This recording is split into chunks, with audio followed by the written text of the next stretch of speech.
Assalamualaikum warahmatullahi wabarakatuh. Perkenalkan, nama saya Muhammad Ridholia dari program studi Agroteknologi dengan NIM D1A020186. Di sini saya akan menjelaskan mengenai mata kuliah statistika dan statistik yang diampu oleh dosen Dr. Insinyur Made Deviani Dwaja MS. Baiklah, langsung saja. Yang pertama, statistika dan statistik. Statistika adalah salah satu cabang ilmu matematika terapan yang berhubungan dengan cara pengumpulan data atau penganalisasiannya, serta penarikan kesimpulan berdasarkan kumpulan data. Statistika dibedakan menjadi dua, yaitu statistika deskripsi, yakni statistika yang berkenaan dengan metode atau cara mendeskripsikan, menggambarkan, menjabarkan, atau menguraikan data. Statistika ini mengkoordinasikan data menggunakan nilai rata-rata hitung, median, modus, standar deviasi, dan membuat tabel distribusi frekuensi serta diagram atau grafik.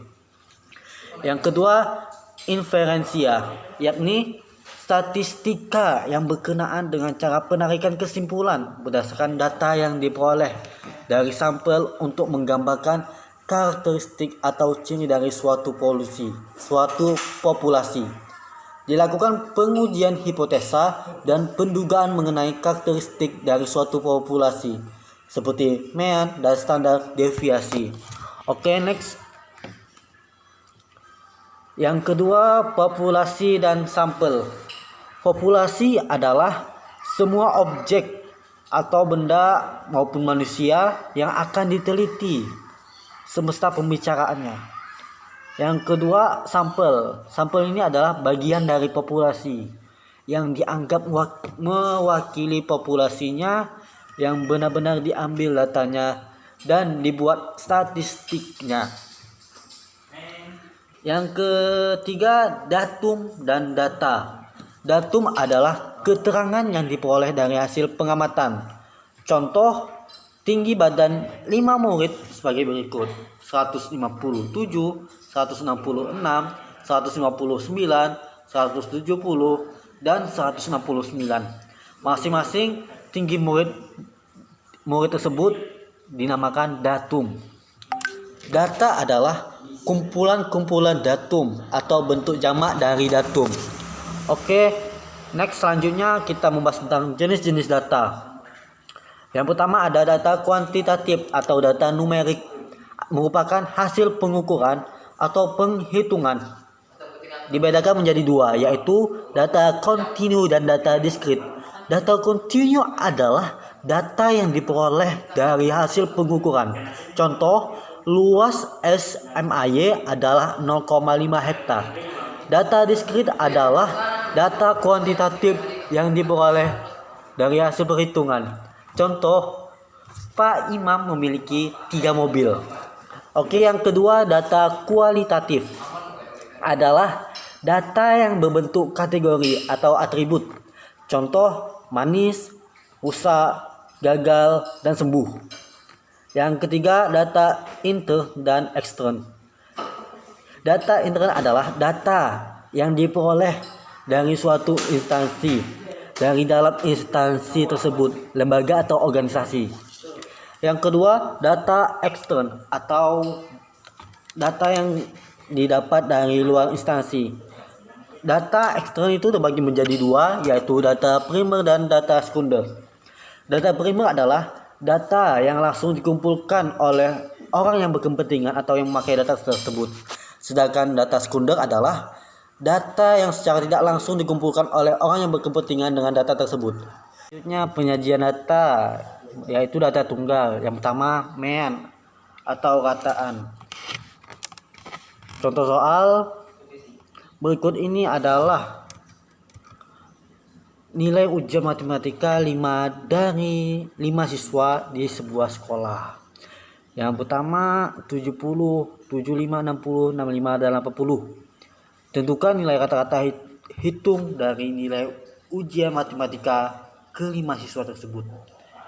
Dengan jawab, kita jawab bersama-sama nih. Dengan X1 berapa, teman-teman? 70, X2 75, X3 60, X4 65, dan X5 80. Jadi total N-nya ada 5. Dengan demikian kita masukkan ke rumusnya. X sama dengan X1 ditambah X2 ditambah X3 ditambah X4 ditambah X5 dibagi dengan X dibagi dengan N. 70, 75, 60, 65, 80 dibagi dengan 5. 350 dibagi dengan 5 hasilnya 70. Oke, yang kedua. Tadi dengan kataan kita menuju ke modus, yaitu nilai yang sering muncul.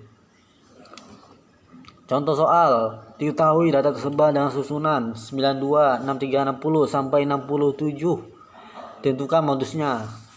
Nah, kita cari sama-sama nih. Nilai mana yang sering muncul pada soal ini? Coba 92 ada berapa nih? Ada 1. 63 ada 1. 60 ada 2. Langsung 58 ada 1. 78 ada 1. Malah nggak ada. 78 79 ada 2. 60 ada 2 gitu kan. 55 ada 2 dan 89 ada 2. Jadi modus yang pada soal ini ada 4. Yang pertama 55, 60, 79 dan 89. Yang ketiga median, nilai tengah. Syarat median ini yaitu kita mengurutkan dulu dari yang terkecil hingga yang terbesar. Contoh soal, diketahui data tersebar dengan susunan 93, 63, 60 sampai 67. Nah, tentukan mediannya. Langkah yang pertama yang harus kita lakukan yang pertama yaitu mengurutkan nilai-nilai tersebut dari yang terkecil hingga yang terbesar.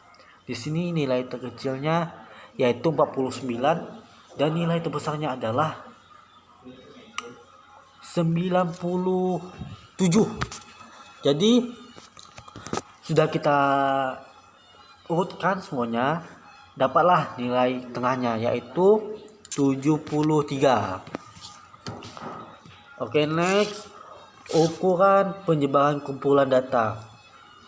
Ukuran penyebaran kumpulan data ini bukan berlaku untuk data tunggal saja, namun berlaku untuk data kelompok. Yang pertama jangkauan atau rentang. Yang kedua jangkauan anti kuartil. Yang ketiga simpangan kuartil atau jangkauan semi antar kuartil. Yang keempat langkah. Yang kelima pagar dalam dan pagar luar. Yang keenam ragam dan yang ketujuh simpangan baku. Mungkin teman-teman bisa dilihat nih rumus dari ke-7 ukuran penyebaran kumpulan data tersebut, dari jangkauan sampai ke simpangan baku. Sudah ada lengkap di PPT kali ini. Bisa teman screenshot atau bisa teman-teman catat di bukunya untuk diingat. Langsung ke contoh soal. Diketahui data tersebar dengan susunan 92, 63, 60 sampai 67. Tentukan jangkauan, hamparan, langkah, pagar dalam, pagar luar dan pencilan jika ada. Langsung kita jawab. Kan tadi kita sudah mengetahui rumus dari ke-4 ke-5 tersebut. Jadi kita langsung jawab nih, jangkauan. J, rumusnya adalah X minimal, X paling tinggi atau maksimal dikurang X minimal. Di sini nilai tertingginya 97 dan nilai paling kecilnya 49. Dikurangi saja 97 dikurang 49. Hasilnya 48. Yang kedua hamparan. H sama dengan Q3 dikurang Q1 yaitu 84 dikurang 60 sama dengan 24. Yang C langkah L 3/2 dikali H sama dengan di sini hanya sama dengan 24. 3/2 dikali 24 sama dengan 36. Yang D pagar dalam PD sama dengan Q1 dikurang L. 60 dikurang 36 sama dengan 24. Pagar luar PL Q3 ditambah L sama dengan 84 ditambah 36 sama dengan 10. Dan E pencilan. Karena di sini pencilan tidak ada, karena kurang dari pagar dalam atau lebih besar dari pagar luar, maka pencilan tidak ada. Oke, selanjutnya istilah. Yang pertama kelas, batas kelas, tepi kelas, panjang kelas, titik tengah kelas atau nilai tengah kelas atau rataan kelas. Oke, next selanjutnya penyajian data. Yang B yaitu data kelompok. Yang awal tadi kita sudah membahas tentang data tunggal, sekarang kita membahas tentang data kelompok. Yang pertama mean atau rataan. Jika ada 3 cara. Yang pertama nilai tengah, bisa dilihat tuh rumusnya. Yang kedua B metode rataan sementara, itu rumusnya. Yang C metode coding. Oke, next selanjutnya modus data kelompok. Dengan rumus yang ada pada PPT bisa dibaca dan dilihat.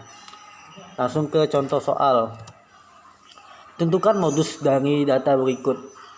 Berdasarkan tabel yang ada di samping, tampak bahwa kelas interval memiliki frekuensi terbesar adalah kelas interval 139 sampai 147, yaitu frekuensinya 12. Dengan demikian, modusnya terletak pada kelas 139 sampai 147. Jadi, modusnya kita masukkan ke rumus soal. L0 ditambah C dalam kurung D1 tambah D1 dibagi D1 dibagi D1 ditambah D2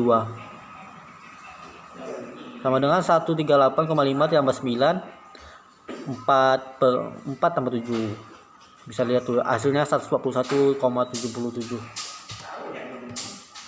Yang ketiga kuartil data kelompok, terbagi atas 3 juga, kuartil pertama atau kuartil bawah. Bisa lihat pada contohnya pada rumus kuartil pertama. Yang kedua kuartil kedua, kuartil tengah atau median. Ada juga nih, bisa dilihat rumus yang ada pada PPT itu. Oke, selanjutnya kuartil ketiga atau kuartil atas. Itu rumusnya. Bisa dilihat dan baca. Oke, langsung bentuk penyajian data. Ada 2 cara penyajian data, yaitu dengan cara tabel dan yang kedua grafik atau diagram. Yang pertama kita akan membahas tentang diagram, membahas tentang cara penyajian data melalui tabel atau daftar. Merupakan kumpulan angka yang disusun menurut kategori atau karakteristik data tersebut, sehingga distribusi frekuensi atau tabel frekuensi adalah pengelompokan data dengan cara mendistribusikan data dan kelas atau selang dan menentukan banyaknya nilai yang termasuk dalam setiap kelas tersebut. Ini bisa dilihat tuh tabelnya. Oke, yang selanjutnya mengubah data berkelompok menjadi distribusi frekuensi. Yang pertama dengan cara length. X sama dengan data maksimal dikurang data minimal. Hitung banyak kelas dengan rumus K sama dengan 1 tambah 3,3 log N. Yang C cari interval kelas dengan rumus I sama dengan R per K. Yang D pilih batas bawah kelas pertama. Biasanya ini diambil data minimal. Yang E cari frekuensi dengan menggunakan turus.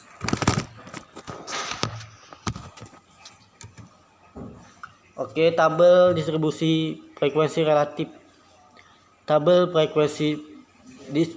distribusi frekuensi kumulatif dan tabel frekuensi distribusi frekuensi relatif kumulatif. Yang pertama frekuensi relatif. Bisa dilihat nih rumusnya. Yang kedua, frekuensi kumulatif kurang dari menyatakan jumlah frekuensi semua data yang kurang dari atau sama dengan nilai tepi atas tiap kelas.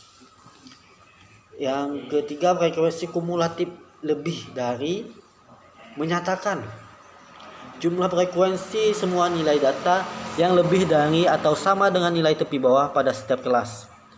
4. Frekuensi kumulatif relatif menyatakan jumlah frekuensi semua data yang kurang dari atau sama dengan yang dinyatakan dalam persen. Bisa dilihat rumusnya pada gambar tersebut. Oke, next kita membahas tentang diagram. Diagram terdapat beberapa jenis, yakni grafik atau diagram garis, diagram batang, daun, diagram kotak garis, diagram lingkaran, dan lain-lain. Yang pertama, diagram garis digunakan untuk menggambarkan suatu keadaan berupa data berkala, contoh jumlah kelahiran tiap tahun. Yang B, diagram batang, daun digunakan untuk menyatakan penyebaran data. Contohnya, data nilai ujian matematika dari 30 murid SMA. Yang ketiga, diagram kotak garis digunakan untuk menggambarkan pemusatan dan penyebaran dari kumpulan data, terdiri dari bagian kotak, bagian garis, dan bagian skala. Yang keempat, diagram lingkaran menggunakan sebuah lingkaran yang terbagi beberapa juring dengan besar sesuai banyaknya frekuensi.